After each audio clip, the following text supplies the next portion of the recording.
కర్ణాటకలో ఒక అమానుష చర్య వెలుగులోకి వచ్చింది. కర్ణాటకలో బ్రాహ్మణ విద్యార్థులపై జరిగిన అమానుష చర్యని ఖండిస్తూ ఏలూరు జిల్లా నూజివీడులో బ్రాహ్మణ సేవా సమితి నిరసన కార్యక్రమాన్ని చేపట్టారు. భారతదేశంలో పుట్టి హైందవుడిగా జీవిస్తూ సనాతన ధర్మం పట్ల ఏ మాత్రం గౌరవం లేకుండా ప్రవర్తించారని మండిపడుతున్నారు. పరమ పవిత్రమైన యజ్ఞోపవేతాన్ని ఒక విద్యార్థి నుంచి తొలగించడం అమానుష చర్య అని బ్రాహ్మణ సేవా సమితి సభ్యులు పేర్కొంటున్నారు. బ్రాహ్మణ తత్వానికి చిహ్నంగా భావించే యజ్ఞోపవేతాన్ని మెడలో నుంచి కత్తిరితో తొలగించి డస్ట్బిన్లో వేయడం హేయమైన చర్య అంటూ తీవ్రంగా ఖండించారు. ఇలాంటి నీచమైన చర్యకు పాల్పడిన వారిని కఠినంగా శిక్షించాలని డిమాండ్ చేశారు.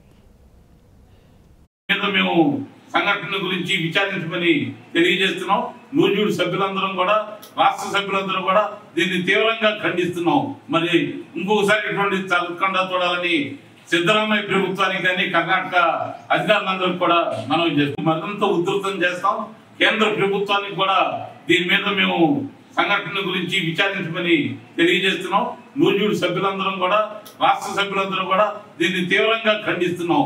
మరి ఇంకొకసారి ఇటువంటి జరగకుండా చూడాలని సిద్ధరామయ్య ప్రభుత్వానికి కానీ కర్ణాటక అధికారులందరూ కూడా మనం చేస్తున్నాం. బ్రాహ్మణ సేవా సంఘ సమాఖ్య సభ్యుడిని